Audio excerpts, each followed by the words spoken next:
Bonjour à tous et à toutes, je vous fais aujourd'hui une nouvelle vidéo pour vous partager en fait mon expérience avec justement la créativité. Donc dans cette vidéo en fait je vais vous parler voilà de comment j'ai découvert en fait justement le fait de créer des choses, la peinture, le dessin, toutes ces choses-là en fait qui permettent de créer, toutes ces formes d'art. Comment j'ai découvert ça, à quoi ça m'a servi, ce que ça m'a apporté. Pourquoi je peux plus m'en passer aussi aujourd'hui et pourquoi j'ai envie de transmettre en fait justement cette notion d'art à tout, enfin vraiment à tout le monde, puisque moi ma vision des choses c'est que vraiment tout le monde est capable aujourd'hui de créer, tout le monde est créateur en fait, c'est même pas capable, c'est tout le monde est créateur en fait de sa vie et créateur de ses choix, de son contexte, de son environnement extérieur, mais est créateur aussi de son environnement intérieur. Donc voilà, je vais un petit peu vous expliquer comme ça mon parcours et vous expliquer en fait surtout l'importance que la création elle a eu dans ma vie et l'importance qu'elle a encore aujourd'hui en fait. Le fait de créer des choses, pour moi c'est vital, c'est quelque chose que je dois faire tous les jours. Voilà. Donc déjà, à quoi ça m'a servi, enfin comment j'ai découvert en fait ces ressentis, comment j'ai découvert enfin, tous les bienfaits en fait de la créativité, de la création, comment j'ai découvert ça. En fait, c'est quand j'étais toute petite, hein, clairement, quand j'étais petite, j'adorais dessiner, j'adorais expérimenter, j'adorais toucher. En fait, je me souviens notamment avec ma prof d'art plastique, c'est tout bête, mais en fait, c'est vraiment cette personne qui m'a dit qu'en fait, voilà, enfin, qui m'a montré justement ce que ça faisait de créer, quoi. Et je me souviens d'une création que j'avais faite et je l'ai toujours en tête. C'était des collages, de la peinture, c'était avec des crayons, etc. Et je me suis sentie tellement apaisée et libre en fait quand j'ai créé ce dessin en quelque sorte, que je me suis dit, ah ouais, mais en fait, moi j'ai envie d'être prof d'art plastique plus tard. Donc j'ai gardé ça en fait dans un coin de ma tête et je me suis toujours dit, mais j'ai envie d'être prof d'art plastique. Bon, tu vois, c'est pas le rêve ultime, en fait, c'était pas vraiment ça que j'avais envie de faire plus tard, mais je sais plus, je devais avoir 12 ans, un truc comme ça, donc 12 ou 13 ans, puisque c'est en sixième, je crois, hein, que j'ai découvert ça. Voilà. Donc ça a commencé comme ça en fait. Et là, je me suis dit, dans son cours, en fait, on se laissait aller, on choisissait les matières, même s'il y avait un thème, un sujet particulier, on était libre de créer autour de ce sujet-là. Et c'est ça, moi, qui m'intéressait vraiment. C'était cette liberté, en fait, d'utiliser tout ce que tu voulais pour t'exprimer autour de ce sujet-là. À chaque fois, clairement, en plus, elle devait bien m'aimer parce que j'avais à chaque fois des bonnes notes. Pourtant, je me trouvais pas extraordinaire, honnêtement. Voilà, hein, j'ai pas pris la grosse tête ni quoi que ce soit, loin de là, justement. Mais c'est une personne voilà, qui m'a, on va dire, encouragée et qui me donnait aussi confiance, en fait, dans ce que je faisais. Surtout à cet âge-là, on n'est pas vraiment dans le ouais, je suis artiste, je suis plus fort que les autres. Enfin, moi, j'étais pas comme ça en tout cas. J'étais plutôt, au contraire, renfermée, à l'écart, etc. Et plutôt timide, réservée. Donc voilà. Donc moi, ça me permettait aussi de m'exprimer. Voilà. Donc après, voilà, j'ai recommencé ça, on va dire, chez moi, avec différentes choses. Hein. Voilà, surtout la peinture, en fait. Surtout la peinture. Et le dessin, beaucoup, beaucoup de dessins avec juste un crayon bleu, voilà, un crayon bleu, un crayon noir, ce que j'avais sous la main. Et ça m'a vraiment, on va dire, aidée dans le sens où j'exprimais mes émotions. Tu vois, je savais pas pourquoi, mais en fait, dès que je ressentais quelque chose, je prenais un crayon et j'écrivais. Même si je griffonnais, je gribouillais, peu importe en fait. C'était le fait de m'exprimer, tu vois, sur quelque chose qui faisait que je me sentais ensuite plus allégée, je me sentais mieux, quoi, plus en paix en fait. Même si l'adolescence, hein, c'est pas vraiment la paix qu'on ressent, mais j'ai- en tout cas, voilà, à l'adolescence, ça m'a vraiment aidé à m'exprimer, à exprimer tout ce que je ressentais et sur quoi je pouvais pas mettre de mots en fait. Donc c'est ça qui est intéressant, c'est que t'as pas assez de vocabulaire à l'adolescence en fait pour mettre des mots dessus. Et notre système, notre société, elle nous pousse à mettre des mots sur les choses, puisqu'elle nous pousse en fait à nous déconnecter aussi en quelque sorte de notre intuition, de nos ressentis. On te dit que mais non, etc. Puisqu'en fait, on t'oblige à faire des choses, on t'oblige à aller à l'école, on t'oblige à te lever à telle heure, on t'oblige à faire tes devoirs. En fait, on te conditionne. Bon, ben voilà, c'est comme ça, la société, elle est comme ça.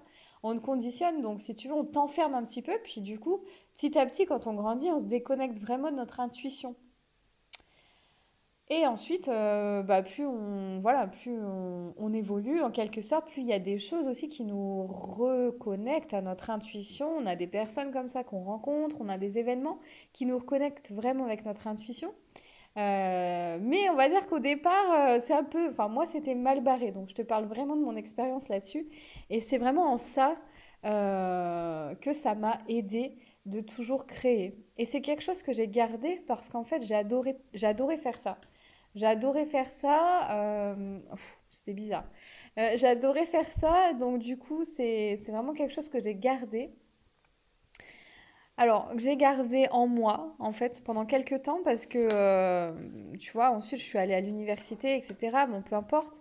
Mais pendant cette période-là, en tout cas, universitaire, etc., j'ai pas vraiment dessiné, j'ai pas vraiment peint. J'avais en fait tout arrêté.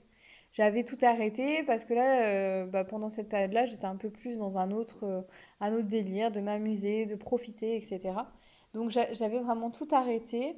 Et je me suis perdue. En fait, je me suis perdue dans des trucs. J'ai eu le sentiment de m'être perdue en tout cas. Donc après, dans les faits, je sais pas, mais non, puisque je dirais que je suis pas à la rue non plus. Mais dans les faits, je me suis peut-être pas perdue, mais dans mon ressenti, en tout cas, je me suis perdue. Je me suis perdue moi-même. Et ça a éclaté après à cause d'un événement. Voilà, j'ai eu. Bon, j'ai eu des événements dans ma vie en tout cas qui ont fait que ça. J'avais besoin de savoir qui j'étais à ce moment-là. J'avais besoin de me reconnecter avec ma paix intérieure, ma joie, etc. Parce que je me sentais vraiment pas bien, je me sentais triste, je me sentais ouais, inutile, je me sentais nulle, etc. Et donc j'avais perdu en fait, tout simplement, je me suis aperçue que j'avais perdu cette part en moi en fait qui était extrêmement importante parce que c'est ma créativité, le fait de créer quelque chose en tout cas qui m'apportait de la joie, qui m'apportait de l'apaisement et qui m'apportait juste bah, juste d'être dans le moment présent, d'être là en fait et d'arrêter de réfléchir quoi en fait. D'arrêter de m'embrouiller l'esprit parce qu'en plus voilà moi je suis Capricorne donc j'ai un esprit, j'ai un mental qui marche bien, on va dire. Voilà, j'ai un mental qui marche très bien quand il s'agit bah, voilà, de mettre en place des projets ou de faire des choix, etc. Donc, il a tendance voilà, à me perdre et donc j'étais vraiment trop dans le mental et je ressentais vraiment l'appel, en tout cas, de créer à nouveau. Puis j'ai recommencé voilà, vers l'âge de, je crois, 24, 25 ans, à créer, à recréer, à repeindre surtout. Parce qu'aussi j'ai rencontré des personnes, etc., hein, donc qui m'ont remis, on va dire, le pied à l'étrier. Ça m'a redonné envie de le faire. Et j'ai expérimenté en fait. En fait, j'ai expérimenté tout un tas de choses, tout un tas de techniques. Mais avant la peinture aussi, ce que j'ai pas dit, c'est que je créais même dans tous les cas, mais sans m'en rendre compte. Tu vois, j'avais des petits loisirs, j'avais une espèce de boîte, je sais pas si tu as ça chez toi, mais j'avais une espèce de boîte en fait où je rangeais tout dedans, des perles, des fils, des fils de broderie, du tissu.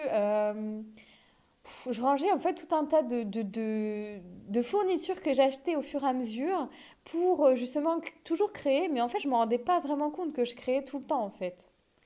Que je me mettais à faire des loisirs créatifs comme ça tout le temps. En fait j'en ai toujours fait mais je ne me rendais pas forcément compte. Voilà, c'était pas quelque chose de conscient. Et ensuite là quand je me suis mis vraiment à la peinture, là ça a été quelque chose de conscient parce que ça a été vraiment un choix de ma part de me remettre à exprimer des choses librement, etc. Avant d'exprimer des choses librement, très clairement, mon parcours, ça a été vraiment de copier. Clairement, au départ, j'ai commencé à copier des choses. J'ai pris des photos comme ça que je trouvais sur Internet, etc. Je prenais un pinceau et puis, tu vois, je me mettais en fait à essayer de copier. Donc, clairement, ça m'a pas plu. J'ai fait deux tableaux comme ça m'a pas plu du tout. C'était ouah, trop enfermant pour moi. Sachant qu'en plus, la peinture, c'est quelque chose pour moi qui me permettait de m'exprimer librement. Là, j'avais pas ce côté libre en fait. J'avais vraiment pas ce côté libre. Voilà, j'étais enfermée à dessiner quelque chose qui existait déjà. Clairement, ça me plaisait pas du tout. Donc j'ai arrêté. J'en ai fait deux. J'en ai fait deux d'ailleurs, ouais. J'en ai fait deux. Je vois où elles sont d'ailleurs, c'est assez marrant. Et ensuite, je me suis dit, mais Pauline, non, mais là, ça te convient pas du tout, donc trouve autre chose. Donc, ce que j'ai fait, je me suis mis devant une toile blanche, en fait, tout simplement. Et je me suis dit, allez, crée quelque chose. On ne sait pas ce que ça va sortir. Au pire, tu mettras le tableau à la poubelle, tu vois. Le truc, voilà. Au pire, tu mettras le tableau à la poubelle. Quand je m'entends dire ça aujourd'hui, c'est juste, waouh, c'est loin, c'est très loin. Mais du coup, voilà, je me suis mise comme ça devant une toile blanche et puis j'ai commencé à créer, etc. Et au bout d'un moment, ça s'est arrêté. Ça s'est arrêté, j'ai regardé le truc et ouais, ça me plaisait pas mal. Et du coup, j'ai commencé à dessiner quelque chose avec ce que je voyais en fait. Euh, et donc, je m'en souviens parce que c'était une baleine. C'était une baleine en fait, pas un dauphin, mais une baleine. Donc, tu vois, j'avais créé comme ça intuitivement. Et puis après, j'avais dessiné la baleine. Elle s'était dessinée toute seule au final sur le tableau. Donc c'était assez marrant et ça m'a vraiment plu parce que j'étais libre d'imaginer ce que je voulais sur cette toile avec les taches de peinture que j'avais mises, etc. Et ça, c'était ouais, une liberté et ça me faisait du bien, ça m'apportait vraiment de la joie. Donc c'est quelque chose après que j'ai vraiment continué là-dedans. Ensuite, je suis passée à d'autres techniques parce que j'avais envie d'expérimenter d'autres matières, d'autres textures. Donc je me suis mise à faire des collages. Ensuite, j'ai dessiné, j'ai redessiné du coup, mais toujours intuitivement en fait, sans me poser de questions, sans copier non plus. Juste comme ça, ce qui me venait en fait, voilà, dessiner, créer. Ensuite, j'ai fait un peu de poterie. D'ailleurs, je continue toujours à en faire. La poterie, les dessins, le modelage. Voilà, j'ai même testé voilà, la couture. J'ai vraiment testé beaucoup d'activités qui me permettaient là, de m'exprimer librement. Voilà, donc j'ai fait des petits bonhommes en tissu. Enfin, voilà, des trucs aujourd'hui. Après, pour justement, ce qui est pas mal, ce qui est bien en tout cas dans le processus de création, c'est que justement, quand tu te détournes de l'objectif de résultat, bah, tu arrives vraiment à faire des choses juste avec ton cœur, juste avec l'instant présent et juste avec ton âme en fait, hein. C'est ton âme hein, qui guide les choses, tes guides aussi, enfin tout ce qui t'entoure et que tu ne vois pas en fait, qui te guide en fait dans ce que tu es en train de faire. Euh, Après, moi, c'était plus ou moins facile, justement, cette expérience de processus de création. C'était plus ou moins facile en fonction de comment je me sentais, de ce que j'étais en train de vivre, de ce que j'étais aussi en train de travailler, tout ce que je ne connaissais pas avant, en fait, mais qu'aujourd'hui, maintenant, je peux expliquer. C'est-à-dire tout ce qui nous entoure, comme je vous ai dit, mais qu'on ne voit pas, genre des ancêtres, des entités, des guides, enfin, plein de tous ces êtres-là qui travaillent avec nous ou pas d'ailleurs, euh, mais en tout cas qui sont avec nous en fait, qui sont avec nous et qui influencent aussi notre quotidien, qui influencent ce que l'on fait, etc. Et ben en fait, j'avais pas, voilà, il y avait des jours où ça s'arrêtait net et puis ben le tableau était pas fini par exemple, ou mon illustration était pas finie et j'avais plus d'inspiration et je laissais ça de côté. Voilà. Donc en fait, des fois il y a des interruptions comme ça dans le processus de création et les interruptions en fait, si tu te connectes à ton intuition, normalement tu sais identifier à quoi c'est dû à peu près. Voilà, si c'est des parasites extérieurs, des choses comme ça, des énergies en fait qui viennent te couper ou si toi t'as pas confiance aussi en ce que tu fais, il y a vraiment plein de choses qui peuvent entraver justement et terminer ce processus de création qui est extrêmement important pour se sentir libre et joyeux. Donc voilà un petit peu pour te parler de mon expérience. J'en suis déjà à 14 minutes, donc j'espère que tu t'es pas ennuyé. Mais je pense qu'en fait, c'est important de parler de ce processus de création parce que je pense que, en tout cas, même si, voilà, peut-être que si tu regardes cette vidéo, c'est que tu es déjà un petit peu artiste, Enfin, pour moi, tout le monde est artiste en vrai, hein. À un moment donné, il faut aussi enlever tous ces mots-là qui nous enferment. On a tous, justement, de la créativité en nous, on a tous cette part-là et quand on l'exprime, entre guillemets, on se connecte à la joie, on se connecte à notre intuition et on se connecte à des énergies, en fait, plus subtiles. Donc c'est ça en fait, c'est là où je voulais en venir avec cette vidéo. C'est de aussi sortir de tous ces carcans, de toutes ces fausses croyances, enfin de toutes ces choses que l'on croit vrai parce qu'on nous l'a appris, parce on nous l'a soufflé, même juste soufflé dans l'oreille ou quoi, ou que juste nos ancêtres l'ont expérimenté comme ça. C'est des croyances profondes en fait qui font que aujourd'hui on peut parfois s'interdire de créer quelque chose parce que justement on se dit ben moi je suis pas artiste, moi je suis pas ci, je suis pas ça, moi j'ai pas fait d'école de ça, j'ai pas fait ça. Alors qu'en fait non, en fait vraiment la création elle est ouverte à tous et je pense qu'on l'a tous vu aussi un petit peu pendant le confinement. Ça a ouvert pas mal de possibilités aux gens, ça a permis de s'exprimer. Mais voilà, ce que je voulais dire en fait par cette vidéo, c'est que c'est important de ne pas lâcher cette part de soi. C'est important de l'expérimenter tous les jours, dès lors que tu aimes faire quelque chose, en tout cas, normalement, si tu commences à le faire, tu vois que ça t'apporte de la joie et tu vois que ça t'apporte de la paix intérieure et que ça te pose. Et normalement, c'est quelque chose, voilà, que tu aimerais reproduire. Mais des fois, tu te l'interdis parce que tu te dis, ouais, j'ai pas le temps, je suis dans ma routine, machin, j'ai pas le temps de faire ci. Faux, en fait, on a toujours le temps. Voilà, par exemple, tu as le temps d'aller chez le coiffeur une fois tous les 3 mois. Bon, tu as le temps d'aller chez ton esthéticienne, tu as le temps. Mais en fait, au même titre que ça, c'est prendre du temps pour soi. Donc, déjà, si tu n'as pas de temps pour toi, c'est que, bah écoute, il y a un souci dans ta vie, c'est qu'il y a peut-être un déséquilibre quelque part. Après, on a toujours voilà, du temps à s'octroyer. Mais encore une fois, encore faut-il se l'accorder ce temps-là. Donc ça, c'est autre chose. Est-ce que tu es capable de t'accorder du temps pour toi ou pas? Voilà. Ou est-ce que tu laisses la place à tous ceux qui t'entourent, sauf toi? Est-ce que tu laisses la place à ton travail, sauf toi en fait, que ton travail? Voilà, c'est encore une fois une question d'équilibre et je pense que la vie, elle est faite de ça, vraiment d'un équilibre juste pour chacun en fonction de ce qu'on aime faire, en fonction de notre travail, en fonction de tout ça. Mais il y a toujours du temps. Donc cette excuse-là, en vrai, c'est une excuse, une fausse excuse. Derrière, ça cache souvent des peurs, la peur de faire quelque chose de nul, la peur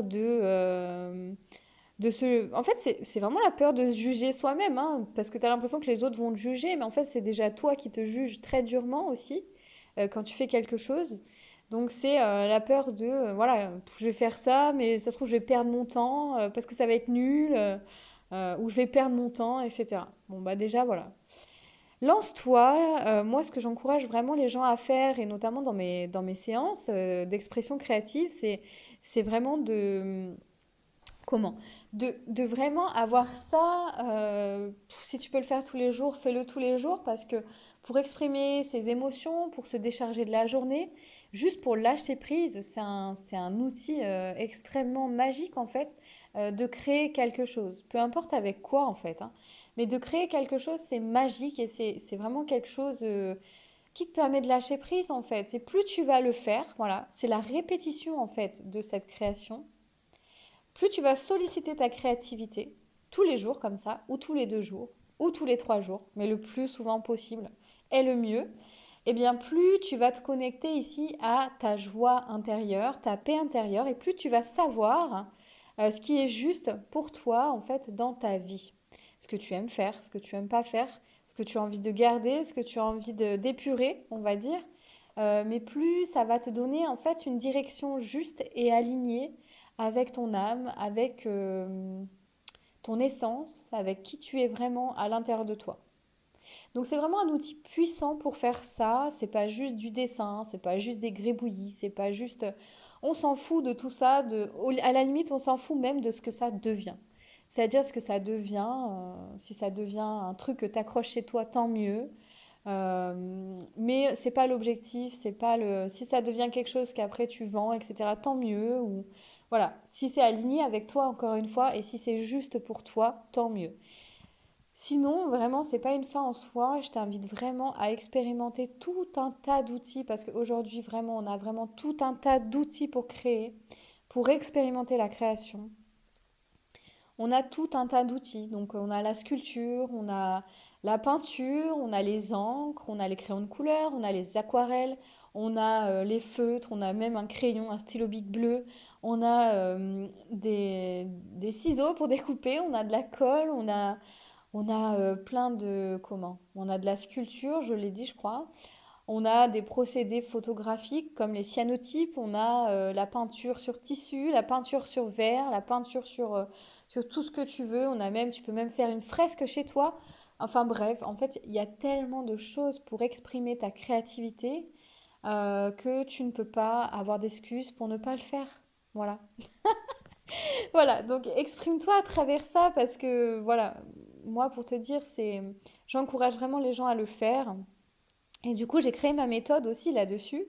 Une méthode en fait qui allie thérapie et créativité, création pure et dure. Et donc ça s'appelle la méthode d'expression créative. Et en fait, c'est une méthode qui est basée moi sur tout ce que j'ai pu canaliser, en tout cas lors de mes dessins, lors de mes peintures, etc. J'ai aujourd'hui une bibliothèque, on va dire, de symboles, de formes qui me renseignent en fait sur ce qu'il y a à travailler chez la personne, sur ce qu'il y a à libérer. Par exemple, si ça correspond à une vie intérieure, du karma, si ça correspond à un manque de confiance en soi, si ça correspond à un dysfonctionnement dans des relations, si ça correspond à un événement particulier dans l'enfance. J'ai vraiment tout un tas en fait d'indications qui est très riche en fait et varié, qui s'adapte à tout le monde, pour justement décrypter, on va dire, les créations de chacun, révéler l'inconscient de chaque personne, mais de façon détaillée et de façon juste, en fait, de façon précise. Euh, et du coup, voilà, cette méthode, elle me permet vraiment de révéler l'inconscient de la personne pour ensuite la libérer, puisque j'ai aussi tout un tas d'outils, on va dire, pour libérer tout ça. Et qu'en fait, bah, la personne, elle se sente en sortant justement de ces séances d'expression créative, qu'elle en sorte plus légère et surtout avec une connexion plus forte à son essence, à sa créativité, mais surtout à qui elle est, et que ça lui ouvre des portes comme ça vers autre chose, d'accord? Que ça déconstruise des croyances, puisque c'est le cas, ça déconstruit vraiment des croyances pour ouvrir vers autre chose. Donc c'est ça ma méthode d'expression créative. C'est déconstruire des croyances, ouvrir sur autre chose et en fait ouvrir sur des possibilités infinies. Donc sortir des limitations en fait que l'on s'inculque, que l'on nous a transmises, etc. par n'importe quel biais. Enfin, c'est tellement vaste que voilà, ça c'est propre à chacun. Mais c'est vraiment déconstruire toutes ces croyances et en fait se donner le droit de voir les choses différemment. Et c'est une déprogrammation au final, hein. Ma méthode d'expression créative, c'est vraiment une déprogrammation et une connexion simplement à l'amour de soi, à l'amour inconditionnel et à la joie en fait. À la joie qu'on a en nous, à la paix, pour avoir plus confiance en soi, pour être moins stressé dans la vie, pour avancer en fait plus justement et faire des choix plus justes et alignés avec soi-même. Voilà. Donc voilà, un petit peu pour vous parler de mon expérience et puis ben, du coup de ma méthode maintenant que j'ai créée, j'en suis très contente. J'ai de très bons retours aussi dessus, donc ça c'est waouh, c'est un cadeau pour moi parce que cette méthode, bah, c'est moi en fait. Donc c'est un cadeau en fait de dire que ben ouais, ça sert à des gens et que c'est waouh, voilà, que ça a des résultats, enfin qu'il y a des résultats comme ça en fait, c'est des impacts dans le quotidien. Et donc, voilà, les amis, juste pour vous dire que la création, enfin, sous n'importe quelle forme qu'elle soit, elle est importante dans la vie de chacun pour exprimer les émotions, pour s'exprimer librement, en fait, et en dehors de tout conditionnement. Et que ce n'est pas réservé aux artistes conventionnels, mais que c'est vraiment ouvert à tous et toutes, et que c'est quelque chose, voilà, waouh, c'est une telle aventure en fait que je vous encourage vraiment à faire cette expérience, vraiment. Du plus profond de mon cœur, je vous encourage à faire cette expérience. Voilà, bah écoutez, je pense que bah, j'ai tout dit dans cette vidéo. J'espère que mon expérience pourra vous servir. J'espère que, en tout cas, ça pourra vous ouvrir des portes sur vous-même.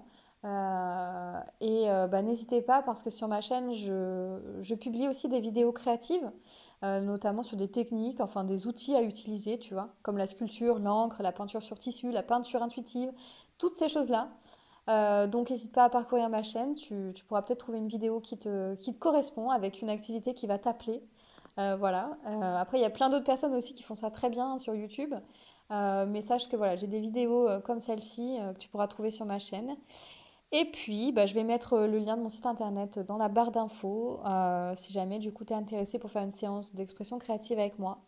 Si tu es appelé pour faire ça, si ça t'a appelé en tout cas, si tu as envie d'expérimenter ça, je fais des séances en visio et en cabinet, donc c'est pas, il n'y a pas de barrière là encore.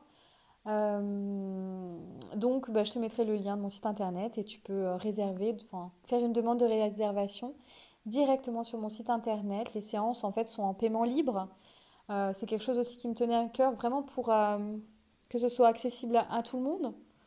Donc voilà, je te mets tout ça dans la barre d'infos. Je te remercie d'avoir regardé cette vidéo.